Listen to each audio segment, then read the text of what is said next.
I had a bizarre dream where I got contracted to do search engine marketing for chicknipples.com.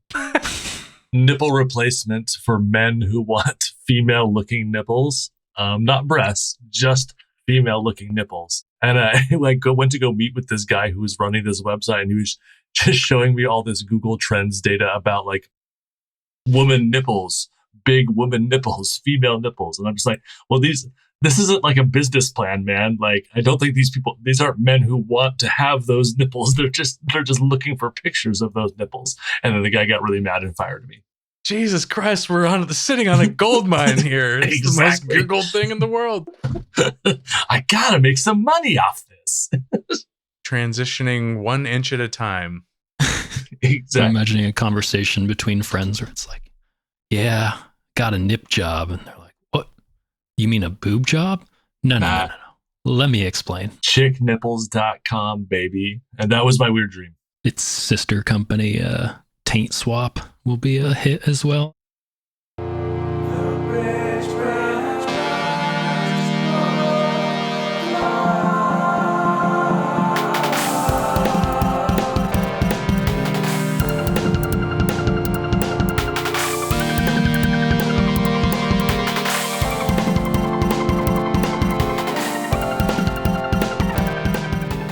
Hello, and welcome to the Bridge Burners Book Club, where together we read, discuss, criticize, and get excited about all things fantasy.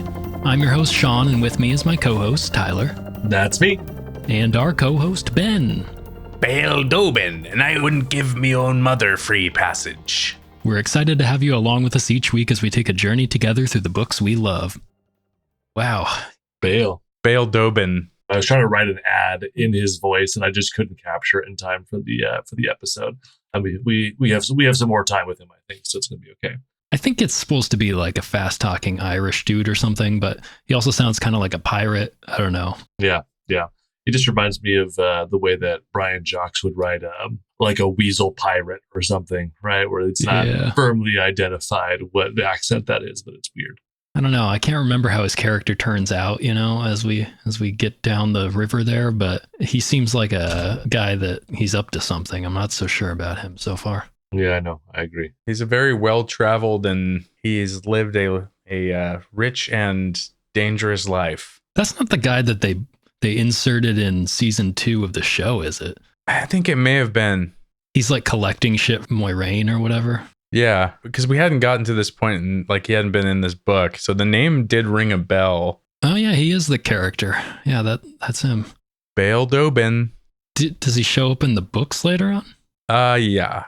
In the show, the Wheel of Time show wiki, this is the weirdest statistic, and to lead off like the wiki with, Bail Doman is the 20th person to visit Moiraine Temudred in Tiffin's Well. What is that? Fuck? What? Yeah. He is the 20th person. How would they know that? Lands like a DMV employee's like, 19.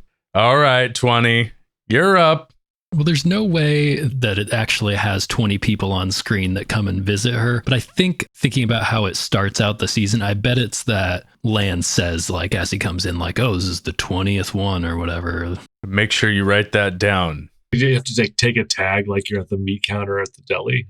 I do be waiting here since 10:30. I should look it up again and check it out. But there was a podcast, I think, recently somewhere that Brandon Sanderson was on, like right after the season ended. And apparently people were like wary of it because I thought it was a little crazy because apparently he went pretty hard on how much he disliked the show. Oh, really? Oh, yeah, I kind of saw some of the buzz on that. For season 2? Yeah. Well, I guess like in the first season, they like consulted him some, and then they didn't use any of his suggestions. So I could see how that would annoy him. I had thought he had consulted on season 2, but that makes sense that he may have also on season 2. I'm not sure, but I think he was upset at least by season 1. But I think he didn't like a lot of the changes or something and has opinions. But I'd be interested to hear what he has to say. And the fandom seemed to enjoy season 2 quite a bit compared to the first one, at least, and including book readers, although it's still, it seems to be still pretty divided. I'm able to keep it separated pretty well in my head as we're reading through this. And Yeah. probably because I watched the first season, over a year ago, and we're still on basically the first episode of the first season, 300 and some pages or however many you guys have in yours, but like almost halfway through the book. It's like episode 2 to 3 somewhere in there, but yeah, pretty close. Yeah, it's true. Yeah, Shadow Logoth would have been 2 or 3.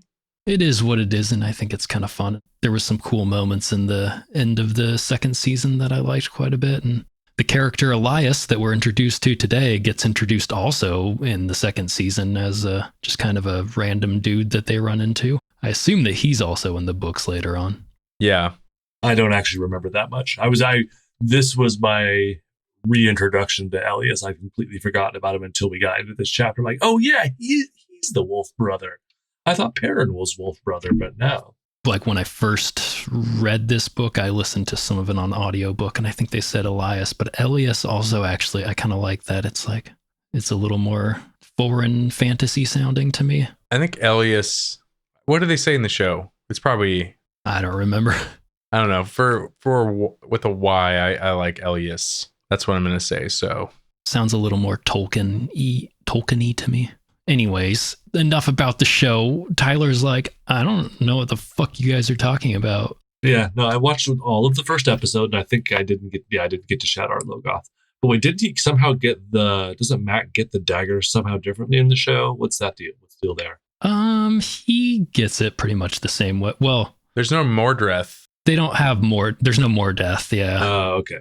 They're just exploring, and he literally just like finds a chest on the ground and opens it, and it's in there. But you find out right away.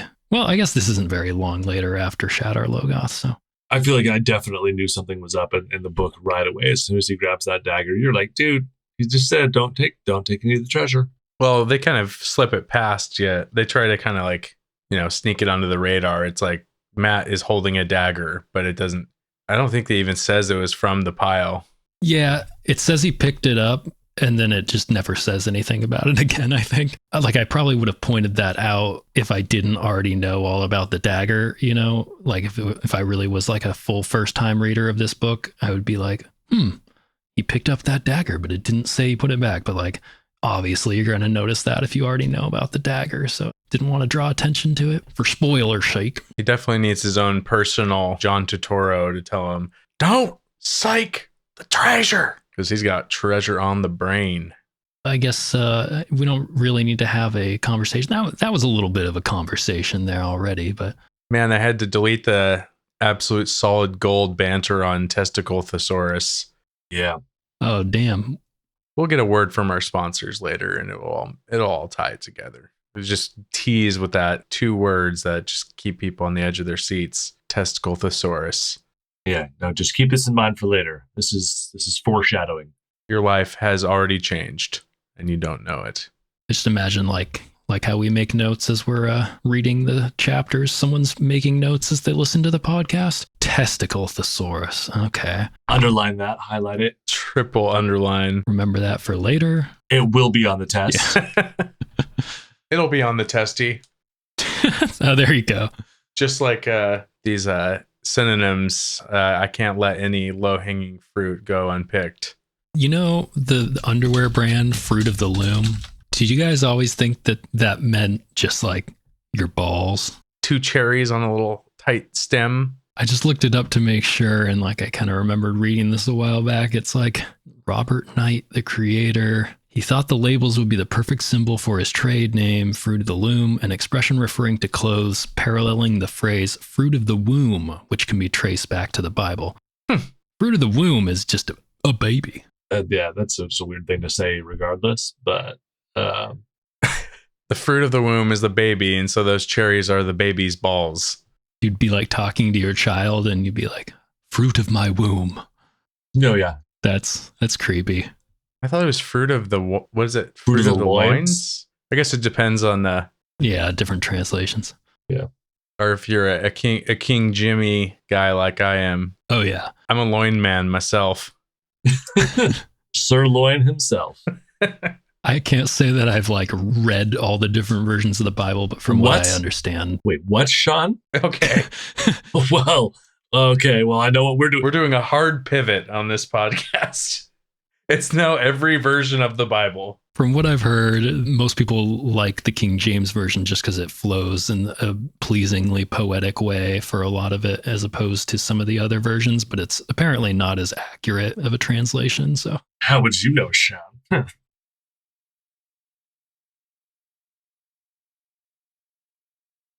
apparently King James seemed like a kind of a flowery dandy kind of guy that Yeah. had a bunch of his handsome male friends hanging around who liked to do things involving art and literature. And He was like a Catholic antichrist, if you ask me. Yeah. Crypto papist. That sounds like something you really don't want to be called. A crypto papist? Yeah. Yeah, I'm bleeping it.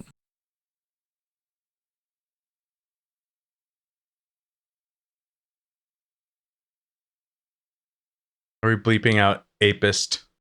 Yeah, I don't know on which platforms, but actually you can't say, people will say grape instead of the R word on certain platforms. And TikTok, yeah, they like get rid of all that stuff. But That's crazy. yeah, but no, this is the Wild West of podcasting, and I can say crypto papist all I want. You did coin the phrase dick nipples. I did coin the phrase dick nipples. Please bleep that out again. Speaking of dick nipples, Let's talk about the fucking Wheel of Time. Let's talk about that. okay, let's do it. I guess. Give us a chapter summary. Chapter 22, A Path Chosen. Perrin awakes on the far side of the river Arenell and shakes himself free of the boughs he had slept under for the night. He slowly makes his way up the riverbank until he finds Egwin next to a small fire. The two share a meager breakfast and think through their next steps. Perrin suggests leaving the riverside behind and taking the overland route to Camelin, and after some discussion, they head out. It's the entirety of the chapter. I picture like Perrin drawing the map in the dust, and he's like, "Here's us, and here's Camelin." And he's like, "All right, sweet, let's go." And then like a light breeze comes and just blows the path away. It was like, no, we're lost forever. I like they take like 10 steps and then he runs back to look at them, look at his dots It's like, again. wait a And he has to make more. He has to just keep making those 3 dots as they continue along. This is a mild digression here, but they keep calling what he's sleeping in a copse of trees, but they're cedar trees. And a copse was like coppiced trees where the tops have been cut. Usually it means that somebody has like worked this area as an orchard before, and there's no way to coppice a cedar tree. So I'm going to say, Robert Jordan, fuck you. There's no such thing as a copse of cedar trees. Although I then looked it up and it is apparently acceptable just to use that word for, whatever, just a stand of trees. It's good to see that the unemployed life is treating you well. I've seen so many fantasy authors say copse of trees, and I was noticing that word too there. It's kind of funny. Like you hear that a lot and it makes sense and you know kind of what it's talking about, but like no one ever says that in real life. No. A dunion is a copse of trees in Swedish. Oh, okay. There we go. So yeah, I know things too. Cool. I like the image of him though, just sleeping under a whole bunch of branches and just like waking up with his head sticking up out of him. I don't know why, but when I was reading that at the beginning, I sat there and like reread the beginning of that like several times. Just you guys get when you're reading where you kind of read something and then you realize you haven't even been taking any of it in. You have to read it again. All the time. Yeah. So that happened to me like 4 times at that part. And I just had that image of Perrin with all these branches sticking out in my head forever. But Or he's just like sleeping in a bush with like his head and sticking out one side, his legs the other, and then he just wears the bush. yeah, but I like how he just kind of wakes up there like that. He's all bedraggled and he just grabs his axe immediately and like looks around like, dude, you would have been fucked already, you know, if there was anything around you. But it seems like to me, with how cold it was describing things as recently and him being in the river and not drying out and everything, like from what I understand, I haven't been in this like dire of a situation, but from what I understand, you would probably be getting like hypothermia. And Yeah, it seemed like it was pretty cold Without being a wet in fire. the river and then climbing out. You wouldn't just like clamber under some branches and then fall asleep. You'd wake up in a pretty bad state, and he just kind of gets up and starts wandering down the river, even so much so that he's thinking about it, and he's like, what do I do? Should I take some time to take care of myself? Nah, I gotta go see if I can find someone. He goes out down the river and just starts walking, but I bet his ass produces a lot of heat, though. Like, that is it's just a hot little space heater of a butt he's got. true. I love we're getting these Perrin chapters now, and this one's a little more slow-paced and contemplative, just like Perrin himself. And I love how he's thinking to himself, like, everyone thinks I'm stupid, basically. He really has internalized the whole slow thing that they always talk about him. Yeah. Can tell he's very self-conscious about it, and we'll get to it in a bit here, but There's another Two Rivers saying gets called out here. If wishes were wings, sheep would fly, which made zero sense to me. Are these saying that like sheep have a lot of wishes and that sheep are always wishing about things? Or is it just, is it like kind of a pigs fly thing and don't really read it too deep? yeah, it's like if there were so many wings out there because they were all wishes and everyone's wishing things, then sheep would just get the wings. Like, I don't know why the sheep would have the wings, but I guess maybe the wings need to be attached to something. Well, everyone knows a sheep, the one thing they long for is flight. That's true. I saw that Monty Python sketch. Yep. How else are we supposed to sleep?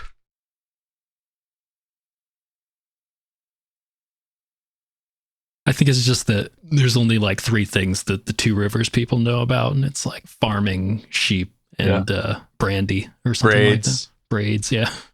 So like skirts, we can get down into these granular things, but like really honey buns, not that much happens here. He cider. goes down the It's called out that he has his sling wrapped around his waist, which I thought was just a nice touch. Like everyone else has bows, but he has a sling and it seems to be working for him. He also has snares. He seems to be like a pretty set young dude. But then, he just gets there. He's just like... He's traveling down. He's just kind of thinking about how Trollocs probably wouldn't cross the river, and he's probably fine if he just continues along it. And it doesn't take very long before, I believe he just kind of steps into a clearing. Oh, no, he sees a horseshoe or a horse footprint. A horse print? Sorry, I don't know what this word is. A horsefoot shoe print. A horsefoot shoe print. It says hoof print. Hoof print. There we go. Yes, with the double crossbar, it's clearly one of Master Lewin's horseshoes because there's a double crossbar. I actually had to look that up. That's a real thing. That sentence really confused me at first. I think I probably missed like a crucial part. And I was like, so did the Trollocs like steal their horseshoes and are wearing them now to like mask their tracks? And then like 2 seconds later, I'm like, oh, I'm an idiot. Never mind. Yeah, he doubted if the Trollocs wore horseshoes. Yeah. That would be pretty funny if... That's the crucial piece I kind of glazed over, I think. This Trollocs back in camp. Hey, Narg, look what I found in town. Oh, those look so good, Snarg. Narg and Snarg. Raiding the village, and they murder a whole bunch of horses, and then they're just there like taking their shoes and putting them on themselves. How do you do that? Do you like sear them into the horse's foot? Nails. They have small nails. Oh, that's fun. It's funny thinking of Trollocs going like... Oh, they must have. Yeah. I mean, at least some of them. So Perrin follows that little path and finds Egwene in this clearing with a fire. And Bella. And Bella. I was worried about Bella. She's all right, of course. Can't take Bella down. She's the hero of the story. And then she's sitting there with a branch held like a club and just chilling. She even gives him a little shit. She's like, "You lost your horse, didn't you?"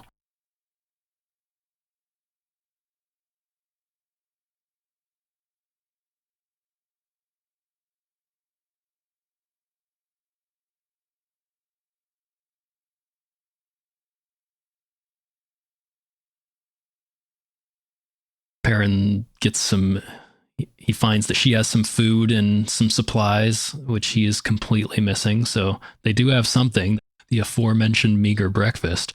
You know, Perrin's horse drowned because it didn't have a name. Yep. It was foreshadowing. Expendable crew horse. Yeah, it was just one of the town horses. They ditched Cloud pretty fast, but at least Cloud didn't just die. Yeah, Rand and Tom and Matt, they just sent the horses off into the woods, didn't they? And and they jumped on the boat. It sounded like they rode onto the ship, but that must not be it. It didn't really describe that part other than hitting Gelb and clocking him in the head.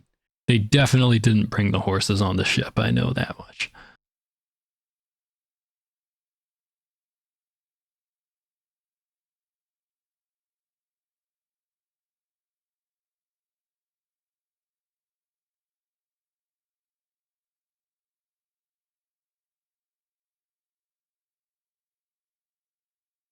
They talk about how Moiraine and Lan might find them, but probably not. So they kind of decide to go to Whitebridge, which seems like the right thing to do, probably. The last place they all talked about going.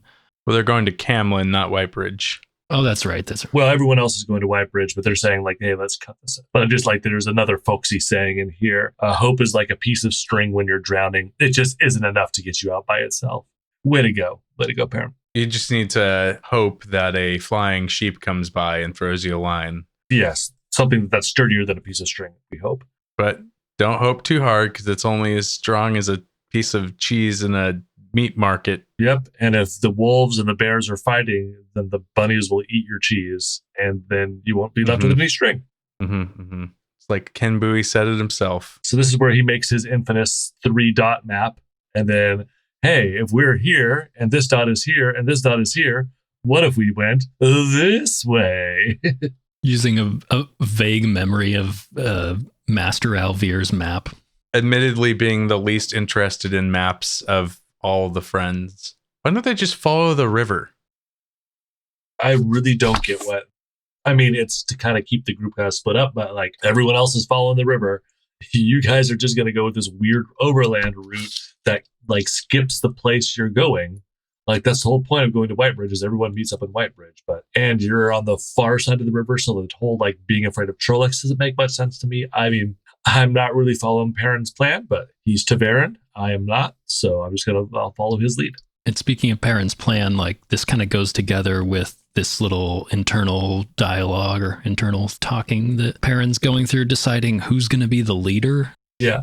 I don't think Egwene's even thinking about that, but he thinks that in this group of two, they need to have a leader. I'm going to be the dude now. He decides he's the leader, I guess. Until Egwene says anything, and then he immediately is like, oh, she's making fun of me a little bit. And he's also guided by his stomach rumbling and decides that's what will get them moving, is that they probably should find food. And as we'll get to in the next chapter, they do find food, and it's not credit to any of their own skill at all. Yeah, this seems to be a pretty bad idea. No spoilers, but yep, they just go tromping off into the woods. If he was the leader, it's time to start leading. I like that line. And that's pretty much it for that chapter. It's really short and pretty perfunctory. Just kind of shows what happens there, and then we move on to Wolf Brother. Wolf Brother. Yeah, that's only 6 pages in my editions. That's, I think, the shortest chapter we've had so far by far. All right. Chapter 23, Wolf Brother. Perrin and Egwene set forth on an uncharted and perhaps unadvisable path towards Camlin. As their rations dwindle, they turn to hunting small game, tubers, and mushrooms for survival, spending most of the time hungry. They disdain sleeping in the stone ruins they encounter, with Shadar Logoth looming near in their memory. When they do rest, Perrin continues to be plagued with nightmares of Ba'alzamon.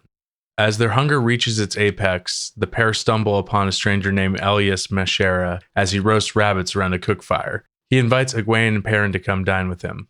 As they eat, Perrin notices Elias's strange golden eyes, leading him to reveal his companion pack of wolves. Elias introduces Egwene and Perrin to the wolves Dapple, Burn, Hooper, and Wind, and reveals to Perrin that they share the same abilities. The wolves are able to quickly sniff out the lies in Perrin's carefully concocted backstory, and Perrin and Egwene decide to come clean about where they are going and why they're being chased by Trollocs and Myrddraal. After some disagreement amongst the wolves, Dapple, the leader of the pack, decides that the pack, including Elias, will accompany the Emmons Fielders to Camlin. And that's pretty much just reading the whole fucking thing. It's a pretty long chapter. We get it's mostly just conversation too, and It was interesting meeting Elias. He seems like a character designed to reveal to us some secrets about the future of Perrin's skills, what he's able to do, why he's special. But also, I liked that he talks about some of this other kind of magic. Yeah. He reveals some lore that I think is pretty interesting that we'll get into here. But at the beginning, start of the chapter, it does that classic fantasy thing where it's like, they traveled. They didn't have much food. It was hard, but they kept going. And they tried to hunt, but they sucked at it. I like that they're kind of just bickering at the very beginning about like who's going to ride and who's going to walk. And like Egwin wants him to walk, but the horse is too small. He feels like an idiot. They keep having to take turns. And he's just like, at the end, he's like, leaders in stories never had to deal with any of this kind of thing. I'm a bit annoyed by, so Egwene, she has lost her fire rod and offers to start a fire using the true source. And I think this is the point where Perrin and all the Emmons Fielders need to just like kind of chill out about using the one power. Yeah. Especially how it saved their asses many, many times. They're hungry. They're soon to find out they're lost. I think at this point, this is where I would just be like, fuck it, light that sucker up. I know. It's kind of annoying. But he's just like, oh, she's touching the one power. Oh my God. No, don't. I'll make a fire bow. Promise me you won't use it. I'm over it. Yeah, I agree. And making a fire bow or like, starting a friction fire, especially when anything is wet or green, like, man, you don't want to do that. She can just like touch the taint or touch the nun taint and she'll be fine. It says she acquiesced grudgingly, and even after the rabbit was roasting on a spit over the flames, he had the feeling she felt she could have done it better. Yeah, using fucking magic, dude. Yeah, it sounds way better. It probably took him like 2 hours to start that fire. Have you guys seen how fire bows actually work? Or I think they're called something different, or you use a bow to do it, to make a fire, but I think they call it like a bow drill or something like that. But you like have to get one piece of wood and then you like make a notch or a little hole in it. And then you use one stick to fit into that notch, and you rub the bow stick up and down on that stick. And Go on. seems like it would take like a long time to get that thing going. And yeah, if I was Perrin, come on, just do some magic. On the TV show alone, and not all contestants are the same, but it's a great reality survival show. Anyway, there's like very experienced survivalists. And like, I remember there's like one guy, he lost his fire rod like immediately and he just quit. Yeah. Others that, like, oh, I don't need it. And then they're like, oh, fuck, I'm fucked. It's raining and snowing. And I learned some of that stuff when I was a young Boy Scout, but like I don't remember any of it. And if you guys ended up alone in the woods, your plane crashed, you were out there by yourself, how long do you think you'd make it? oh, I'm touching the tan immediately. Yeah. No, I would immediately either have to start channeling, or do I have a hatchet? Did I get the hatchet? If I don't have the hatchet, I'd just die. I'd be dead. Yeah, I'm saying like you're not a magic person, just you're out there. Do you guys have any survival skills?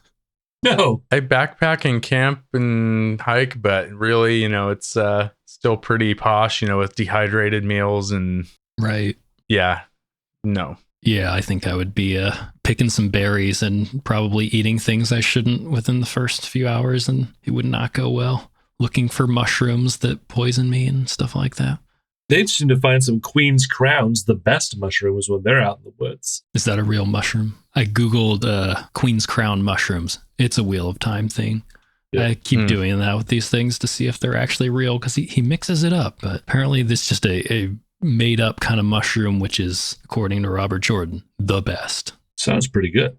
They gobble them down laughing and telling stories, but then they don't last long, and neither does the laughter. There was little mirth in hunger. That's another word that people just don't say. Haha, what mirth. After days, it actually is days of them traveling out there and starving and whatnot. They smell smoke. They see smoke. I think they smell it. They smell some smoke, and they know that someone's cooking rabbit. Egwene notices it and smells it and identifies it as rabbit, which, as we're going to find out some things about Perrin here, I would almost think it would have hinted at it by saying that Perrin smelled it, but I think probably everything smells like rabbit to them. If you've been like out camping for a while, after a while, everything smells like wood smoke. Like you smell like wood smoke. Your shit all smells like wood smoke. True. Yeah, but actually, no, I'm looking here. Does he technically, in the narration, smells it first, and then the horse smells it, and then Egwin says, "That's smoke. Oh. Somebody's roasting dinner. Rabbit." So they prepare as if they might have to fight this person, but they're like, we got to get some food. So doesn't even take any argument. Were they just gonna like attack somebody if it was just like a rando? Were they just gonna kill him and take his rabbit?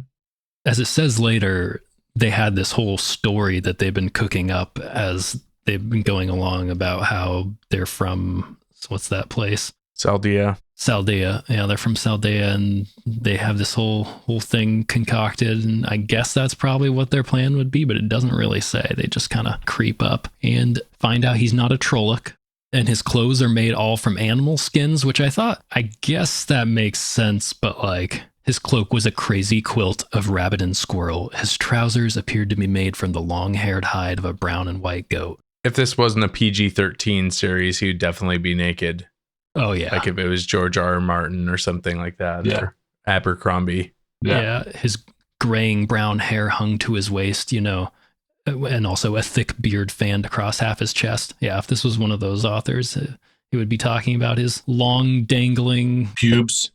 Gonads? bobbles, but he's kind of pretending like he's asleep. It's just a thing that happens with everybody who is like the way that Robert Jordan introduces a character. If they're going to be some kind of more experienced, more authoritative person than the youngins, then they're going to pretend like they don't know exactly what you're doing and then catch you in it.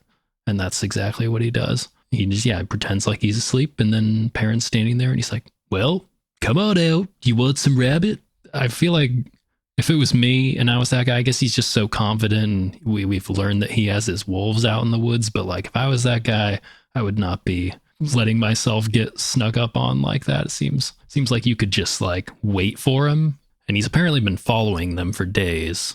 Seems like he kind of set up this scene to kind of draw them in. But yeah, if he wasn't a crazy wolf guy, the most dangerous thing out here would be another human being killing you and taking your shit. Has some words to say about Egwin right away, too.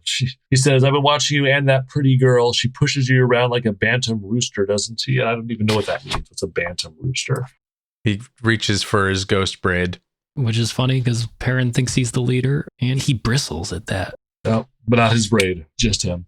Elias invites them to eat some rabbit and they can't say no. And before they do, though, that's when Perrin notices that the guy's eyes are yellow, bright like polished gold.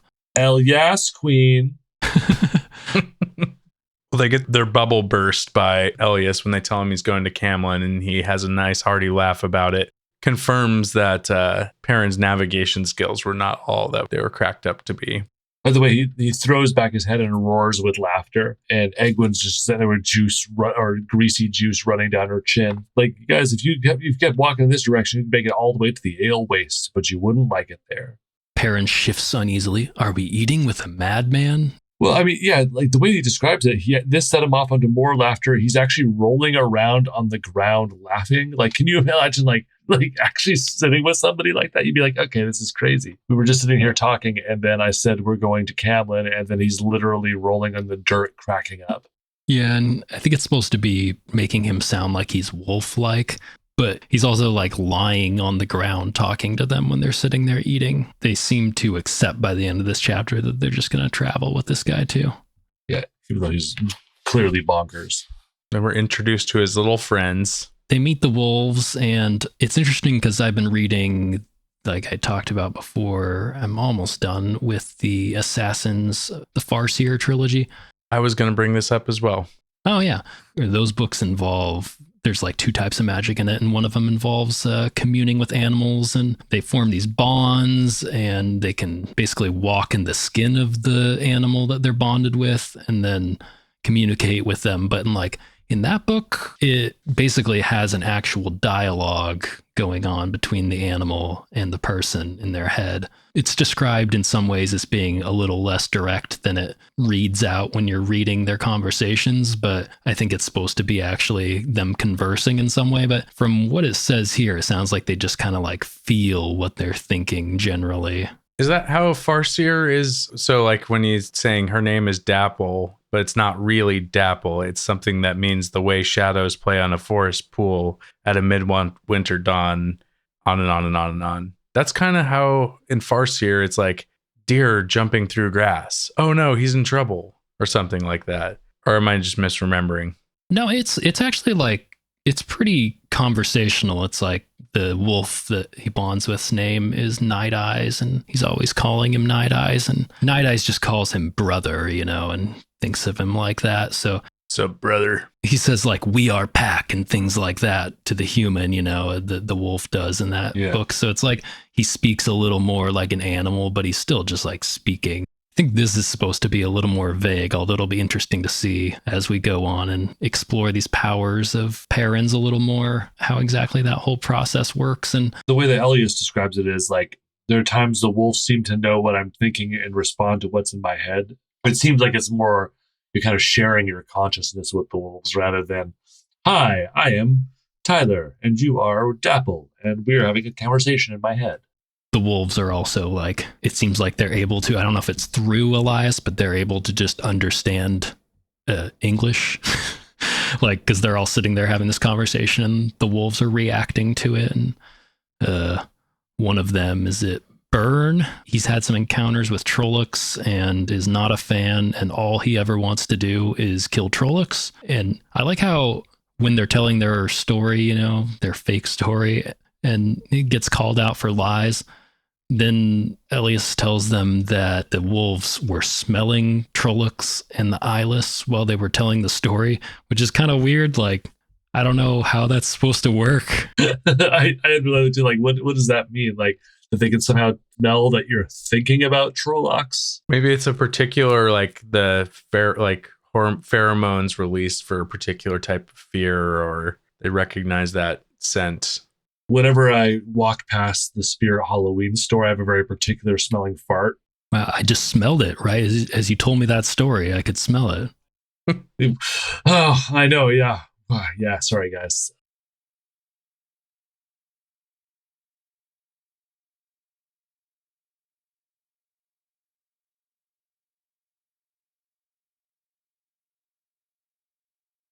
It makes sense. Like, you understand what it's trying to get across to you, but it's just like, it's a little abstract. If you subscribe to our Patreon, you can get this podcast in the exclusive Smellocast version. I mean, you're not really getting the real Bridge Burners Book Club experience unless you're smelling our farts. They get into this conversation about where they're really going, because they tell them the whole story. Perrin does it all started a few days before winter night when our friend Matt saw a man in a black cloak, ... I love a good, like, we're going to, and then we summarize the story thus far for this person, but then you don't need to know that because you reader just read all of this. So, yep, exactly. They tell him the whole story. He listens, and then he's like, "Oh, bro, you are way off where you want to be.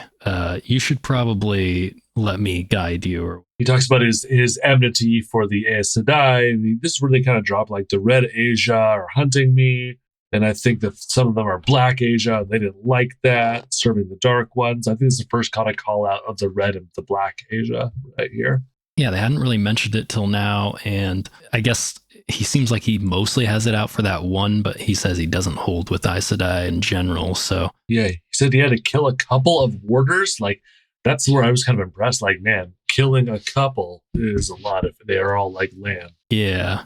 And that's where he gets into basically explaining that this ability that he has, I don't know if we want to call it magic, but it's something that is separate from channeling, and it's older, and the Aes Sedai don't like it because it's like bringing back stuff from the old world, which I thought was interesting. Like, Moiraine's out here using that Angreal, and it seems like they want to know the secrets of the old world. I don't know why they would be afraid of this magic. Seems like they'd be interested in using it to me. And this is where something got kind of confusing for me is, like, this goes then against the concept of the wheel, right? Like, what do the wolves remember? The wolves remember like a pre-wheel time, or if time keeps cycling over and over and over and over again, then it doesn't really make sense to have this pre-time when humans and wolves were together. Seems like those are that seems like a very linear time thing. Whereas if there's these continual cycles of the wheel, like wolves remember when machines roamed the earth, and wolves remember when there was giant things from the sky, or like that seems like a kind of a different thing than a wheel. That's my hot take. I don't understand how this wheel shit works at all. I think we talked about this before, but yeah, it's like, when does an age reset? What exactly does it mean? I will keep looking for clues as often as I can throughout this and see if we can put together that picture a little bit more. Yeah, like when wolves and men were hunting, was that like before or after Lews Therin and the breaking of the world, I guess, is what I want to know. This conversation leads into where he tells Perrin that he is able to commune with the wolves. And Perrin says in his head, he had to be making some crazy joke. I can't talk to wolves. Brother, takes like 3 seconds before you're like, oh, maybe I can talk to wolves.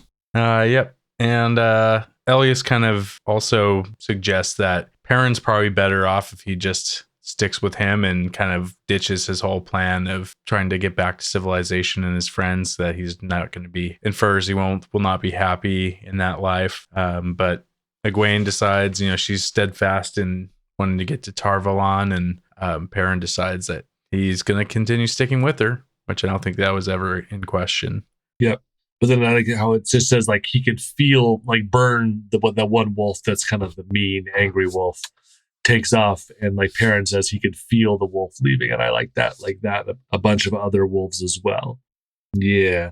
And then like what he gets from Burn is this taste, this feeling of hatred and the taste of blood, which is a good little ending of the chapter sentence. And Dapple is defined as the leader of the pack, and she decides that they're going to accompany them to Tar Valon. Yeah, it says that Dapple's smart, even though she's not the strongest, and that's why they listen to her, which I don't know if it's because they're special wolves. Is that how wolves work? I don't think it's that... I just heard Lemon. I don't think it's that wolves think that one of them is the smartest and then they follow it. No, it's usually most wolf packs are built around like parents and then a bunch of kids. The whole alpha thing is not true. That's a made up thing. Yeah. That was based off wolves in captivity and a guy who smoked a lot of cigarettes and did a lot of cocaine. Let's break for a word from our sponsor, then let's just jump into chapter 24. They say every man has a secret. For some, it's an innocent fancy like wearing riding skirts in the privacy of their bedroom, out of sight of the judgmental eyes of the town council. Now that's just fine by me. For others out there, the secret is so dark that they would take it to their grave before letting it see the light of day. Running out of time for traditional methods, put the spurs to the horse and the bite on the bollocks. This is a warning to all you liars out there. If you want to keep your baubles in their light-blasted bag where they belong, you will have no choice but to tell the truth when Elias's pups come sniffing around. Dapple, Hopper, and Wind have smelled the tallest tale and the tiniest white lies, and they have no patience for dishonesty. Get your date of birth wrong? Chomp, that's a testy. Forget what you had for dinner? Crunch, that's a nip on the old taint. If Burn catches a whiff of your fib, you better believe he'll wolf down your rocks like a fresh honey bun smeared in peanut butter. Elias Mashera's lupine lie detection service is on call for every spin of the wheel, so you aren't stressing for the confession.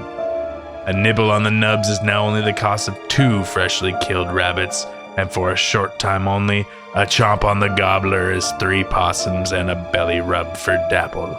Retain Elias Mashera's lupine lie detection service today, and it won't cost you your family jewels. All right, let's move on to chapter 24, Flight Down the Arenal. In his dreams, Rand finds himself lost in a strange realm of ramps, spires, and bridges which seem to go on forever. He plays a game of cat and mouse with Beelzemon, the memories slipping from his grasp almost as soon as they are created. Ultimately, Rand finds himself in a maze of thorns where he has a final encounter with the Dark One before waking to find himself floating down the Arenal in the vessel Spray. Tensions mount on the boat as the crew works through the day and night in order to put distance between them and the Trollocs they encountered. Several days into the journey, Rand spends a few hours sitting high atop the mast of the Spray, joyfully passing time by watching its crew as they work and the lands as they pass by. At Tom's behest, Rand returns to the deck, catching a glimpse of Mat admiring an elegant gold-handled and ruby-capped dagger as he makes his descent. Mat admits to Rand that he took the dagger from Shadar Logoth, a secret that he promises to keep. I started laughing a little bit. He plays a game of cat and mouse with Beelzemon, and I just imagine them like, okay, I'm going to be the cat this time. And he puts on some ears, and Beelzemon's like, ooh, I'll be the mouse. Ooh, I mean, get your cheese. I'm coming to get you, Beelzemon. It's kind of a cool place that he's in. I think it's not quite like MC Escher, but it sort of reminds me of like the endless feeling of that art where, you know, there's this strange architecture everywhere you look. Stairs and ramps and arches. And I like that as well. They keep running into each other and then something happens and Rand can't quite keep his memories straight. Like he vaguely remembers that they've run into each other a few times and then doesn't know what happened and how he got away, but he got away. Keeps saying like it's dangerous to think too much. There's like thorn bushes at one point and he gets his finger poked. I don't know, but maybe I'm skipping ahead here a little bit too much. It's sort of like when we read the last dream when Rand woke up and the rats were actually dead in the inn. He wakes up after this one and his finger actually is bleeding as if it was poked by the branch. So I guess that these dreams, I think that when Rand's in these particular kinds of dreams, it has to have some kind of element that at least connects to the real world, if not is actually a real space that he's in. Or like maybe it's that thing where, you know, your spirit gets hurt in a certain way. And when you wake, it like the echoes of it come through, something like that. And I mean, maybe this is pulling this out of my ass, but I was thinking about like the way in which, because the last time he had the dream, he was in that room. And then there was the wine and the rats and all that stuff. And then that kind of got echoed in like the scenes in the inn. And then with the fade in the hallway. And I was thinking like, how does that like the dreams kind of relate to what's going on in Rand's real world? So like here now he's like running and escaping and seeing things, but never getting too close. And that kind of feels like now he's on the river kind of escaping from the Trollocs. It feels like now he has a little bit more room. He's not as trapped in his own situation. And so his dream is more about movement and running away and close encounters and things like that. Maybe that's all just bullshit, but it seems like the dreams do kind of reflect with what's going on with Rand in the real world. He's trying to like get away. He's looking at the maze. There's like thorn bushes. He pokes his hand. He flips over one of these rocks and it's actually a human skull. And I feel like, are any of these things meaningful or is it all just like weird stuff in the dreams? I actually enjoyed the dream sequences lately, kind of, but I did feel that like I enjoyed some of the imagery. I thought that he was describing some cool little moments. It's all pretty visceral, but also like I don't really think that it means that much when I'm reading it. I'm just like, I think this is mostly just trying to creep you out and make it seem like I have this big bad guy who's basically Satan and he's the ultimate evil here. And what would that be like? What would be scary for Satan haunting you in your dreams? You know, like how when you have like a meeting at work and then you're like, oh, this could have been an email. I feel like this dream could have been an email. He woke from a dream in which he was chased by Beelzemon and pricked his finger on a thorn bush and it's actually bleeding. And he saw him in the mirror and his face was Rand's face. Crazy shit. The one thing I did really like about this is the line that he says. He kind of runs into him around the corner and then, light, help me. You know, he's like Rand is trying to like cast him away by calling on the light. And he's like, the light won't help you. The eye of the world won't serve you. You are my hound. And if you will not course at my command, I will strangle you with the corpse of the great serpent.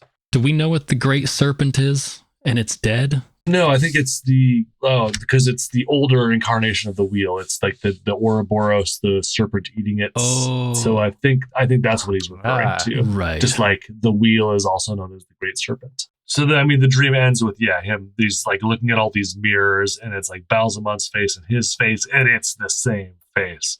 And then he wakes up. Rand wakes up on the deck of the Spray. Right after he wakes up here, it made sense after I read the next few sentences, but I felt like this is another one of those sentences I got to pick on it for Robert Jordan a little bit.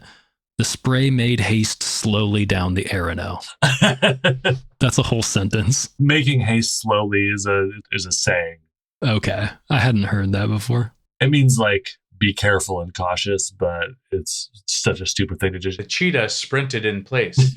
Because when it describes what they're doing in the next few sentences, like, okay, they're all working as hard as they can to get down the river as fast as they can, but they have to go slowly, and there's wind getting in their way, and there's rocks. They're traveling at night, and they have to use a lantern to try and see in front of them, and all those conditions.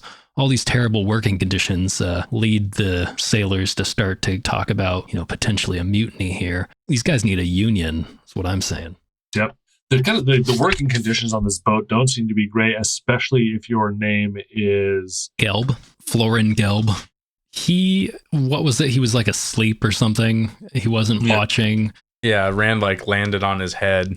They did surprise him, and I understand, especially in that kind of environment, especially with Trollocs around, but even in just the real world in the age of sailing on boats like that, if you were actually sitting there docked at the side of a river and someone was on watch at night, that would probably be potentially something that could lead to all of your deaths. So I could see how people would get pissed about that, but I felt bad for this guy at first. And then also, the whole crew's pissed at him. And Tom is kind of purposefully staying quiet and out of these whole conversations about how shitty things are amongst the crew. And Rand's noticing all that. And they start to form this strategy where they sort of stay out of the whole business because they don't want to get caught up in it. And it's like, you guys sort of did cause this. You ran with Trollocs chasing you right onto the boat. Yeah. And that guy, nobody would have even known or cared that much that he fell asleep if you didn't do this. And the only time when I sort of turned on him a little bit is it says he's looking at Rand murderously. I was like, okay, if he's just looking for straight up murder, he's probably not a great guy, but seems like he really got fucked here. It says murder flashed across his long-nosed face, which is just we're just gonna just dump a little insult in there. Robert Jordan just really hates this guy. Yeah, they traveled days down the river. Yep. They see some cool sights along the way. And that's kind of what we get descriptions of. First, they see these high bluffs that are being carved into figures, men and women 100 feet tall with crowns proclaiming them kings and queens. No two alike. Wind and rain had worn at some of them. So, I mean, there's obviously some old kings, an entire dynasties have risen and fallen that no one even remembers anymore. I think it's just prior to this. Yeah, it mentions the Queen's writ not being enforced this far from Camlin, which makes you think what country are they actually in? Are they in Carahen or whatever? Andor, yes.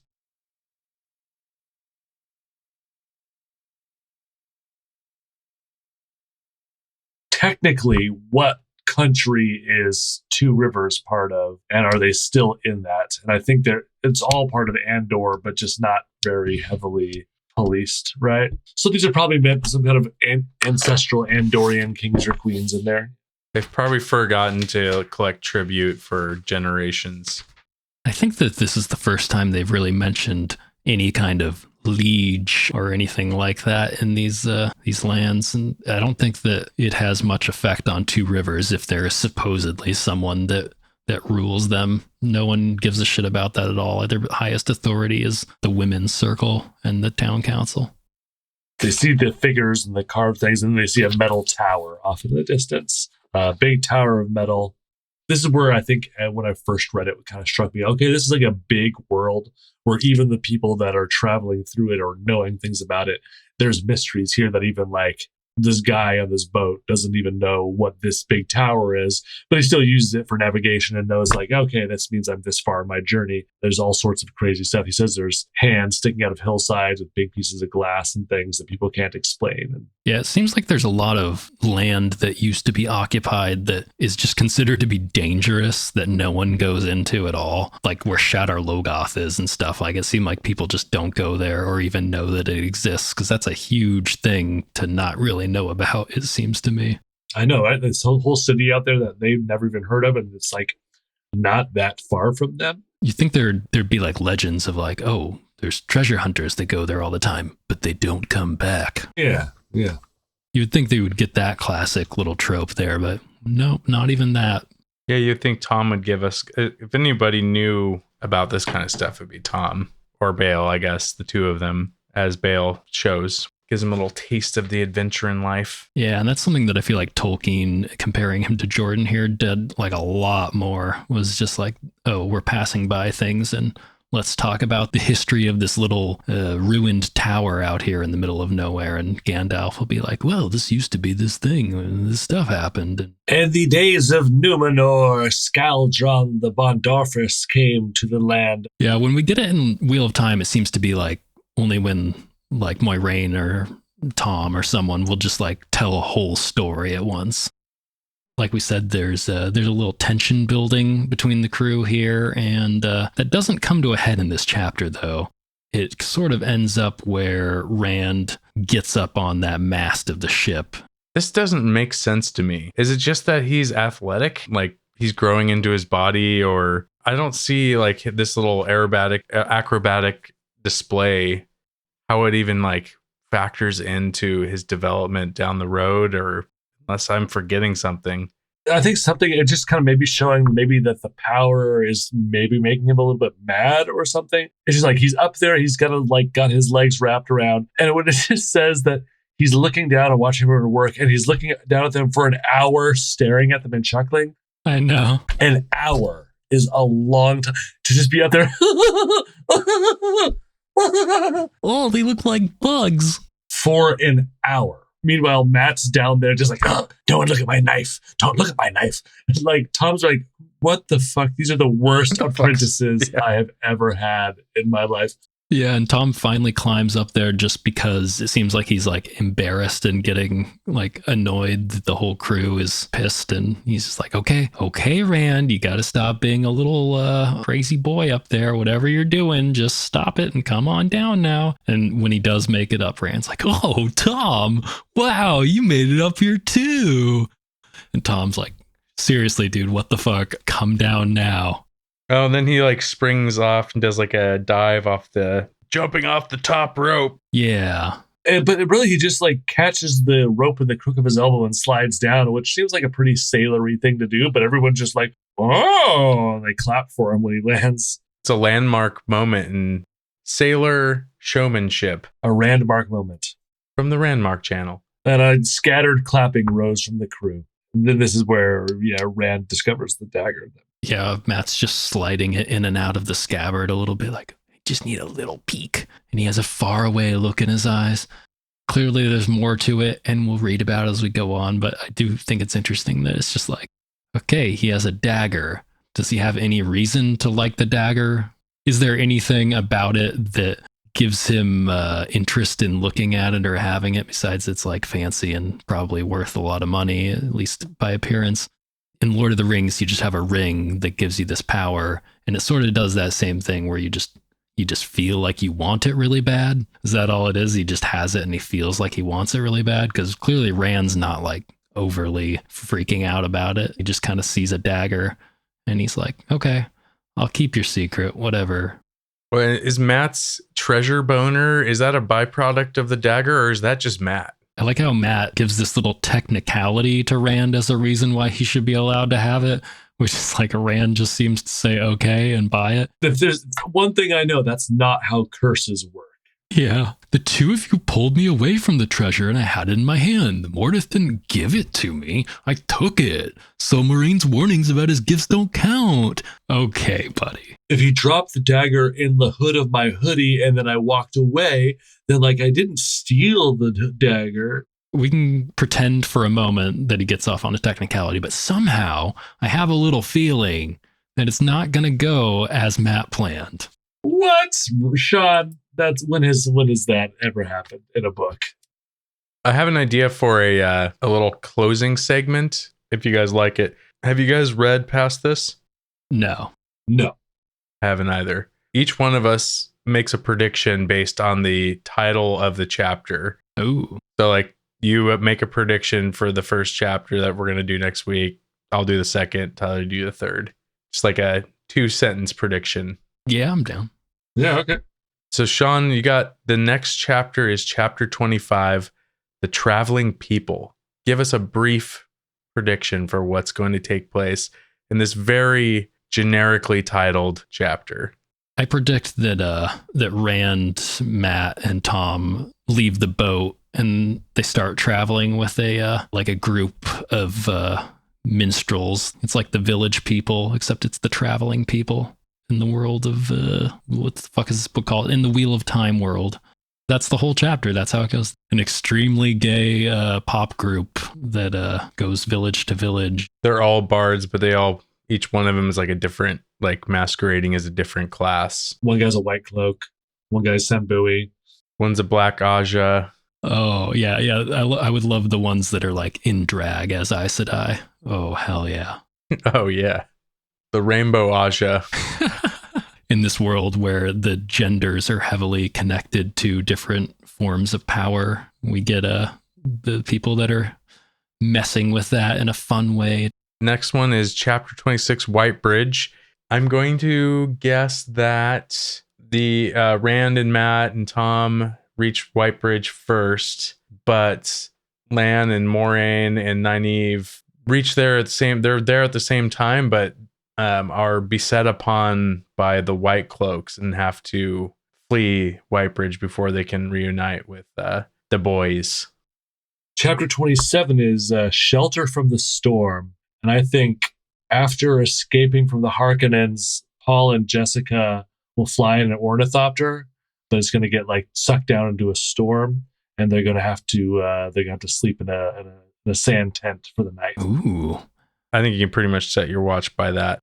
These chapters weren't like the most revealing or interesting ones, except I'm glad that we find out that Perrin has powers. That's a good reveal. Perrin has a thing is basically this episode, and I really did like it. I totally forgot about Elias. There's really like the third chapter had about as much content as the first, but it was like 3 times the pages. Yeah. It was basically this, like you could have just had Rand laughing like a goofball and described him on top of that mast. Yeah. The second chapter was longer, but it covered some good stuff. And also, with this next episode, we will be hitting the halfway point of this book, and that's pretty crazy. Oh, shit. Yeah. That's cool. We'll get into some pretty epic stuff, I think, in the second half. And that brings us to the end of another episode of the Bridge Burners Book Club. We would love it if you follow us on Instagram at Bridge Burners Book Club, on Twitter at Bridge Burners BC, and find us on YouTube at Bridge Burners Book Club, where we post full episodes, clips, and polls.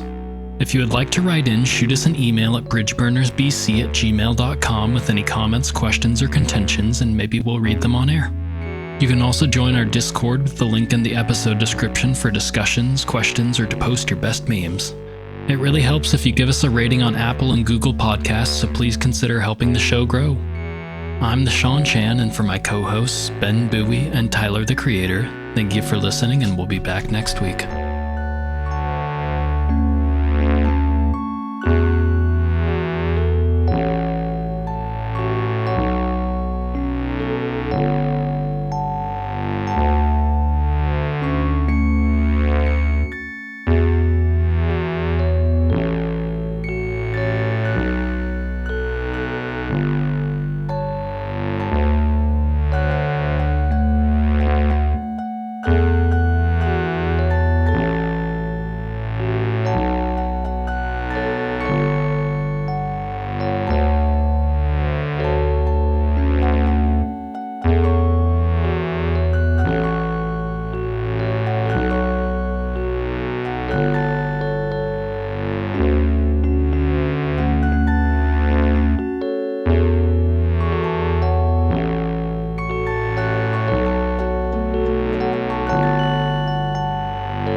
Man, I had to delete the absolute solid gold banter on Testicle Thesaurus. Oh, damn. You better believe he'll wolf down your rocks like a fresh honey bun smeared in peanut butter.